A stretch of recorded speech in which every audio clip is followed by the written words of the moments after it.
رسائل كتير على جروبات المدارس، أمهات مرعوبة وأبهات بيسألوا يا دكتور نغيب الولاد من المدرسة عشان في حالات التهاب سحائي. الخوف شيء طبيعي ولكن ملوش لازمة لو فهمنا احنا بنواجه ايه. انا دكتور مصطفى العطار والنهارده هقول لكم الخلاصه الطبيه من غير اي تهويل. ايه هو الالتهاب السحائي وازاي تفرقوا بينه وبين دور البرد العادي، والاهم ازاي نحمي اولادنا منه.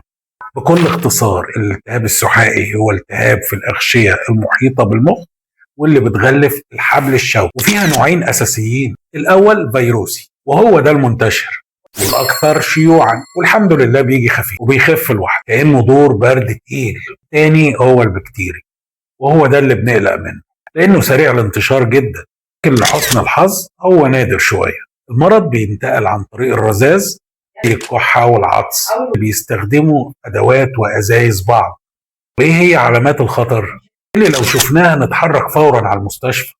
حراره عاليه جدا ما بتنزلش بخوافض الحراره العاديه، تصلب في الرقبه يعني الطفل مش قادر يوطي راسه لقدام، ولو حاولت تنزل ده انه لصدره هتلاقيه يصرخ معاك من الوجع.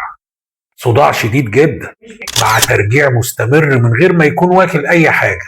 حساسيه شديده للضوء، يعني الطفل هتلاقيه مش طايق اي نور في الاوضه. خلي بالك لو طفل رضيع يقدر يشتكي من الحاجات دي، لكن العلامات بتكون صراخ مستمر بنبره صوت عاليه ورفض للرضاعه وتشنجات، واحيانا بنلاقي منطقه اليافوخ او الجزء الطري في الراس من الفوق منتفخ ومشدود. نيجي بقى لاهم نقطه اللي هي الوقايه. نقفل على اولادنا؟ لا، ما نقفلش على اولادنا ولا حاجه، ولكن خط الدفاع الاول هو التطعيم. التطعيم السحائي امن جدا وفعال وبيتاخد في المدارس او مكاتب الصحه او العيادات. تاني حاجه نعلم ولادنا غسيل الايد المستمر. ممنوع نشارك ازايز الميه او اللانش بوكس مع اصحابنا.